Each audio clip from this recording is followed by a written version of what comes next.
এটা হচ্ছে বাগি কার।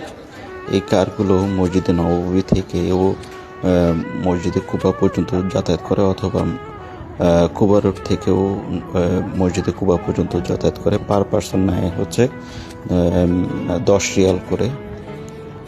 এটি সুন্দর একটি জার্নি, মানে ট্যুরিস্ট জার্নি বলা হয় আর কি।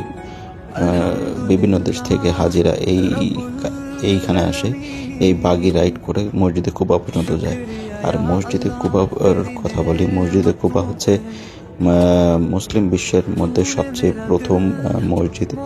এই মসজিদ মহানবী সাল্লাল্লাহু আলাইহি ওয়াসাল্লাম নিজে তৈরি করেছিলেন। আর এই মসজিদে সোয়াবের ব্যাপারে বলি, 2 রাকাত নামাজ পড়লে নাকি প্রচুর সোয়াব হয়। আর মসজিদে কুবা রোডে অনেক মার্কেটটায় হাজিরা সস্তায় জায়নামাজ, তারপরে হচ্ছে খেজুর, আর হচ্ছে বোরকা, মহিলারা বোরকা কিনে। আর হচ্ছে এইখানে অনেক অনেক টুরিস্ট জিনিস পাওয়া যায় আর কি। বিভিন্ন হাজিরা এইখান থেকেই কেনাকাটা করে।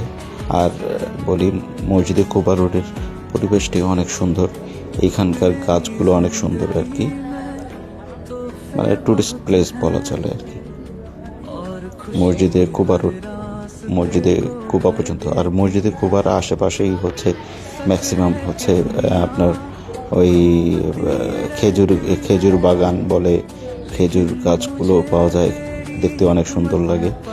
আর এই গাছগুলো এত সুন্দর লাগে। আর আশেপাশে খেজুর গাছও আছে, আর পুরোনো দালান টালানও আছে আর কি, অনেকটা আর কি পুরোনো আরবদের ভাইব দেয় আর কি।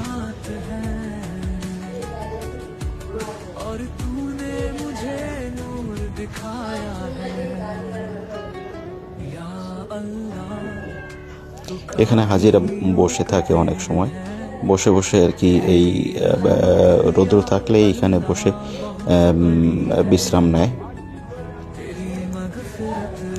এই জার্নিটি আমার কাছে অনেক সুন্দর লেগেছিল আর কি, এই বাগি কার রাইড 10 রিয়ালে। আর কুবা রোডের এই মার্কেটে হাজিরা সস্তায় খেজুর জায়নামাজ কিনে থাকে এইখান থেকেই।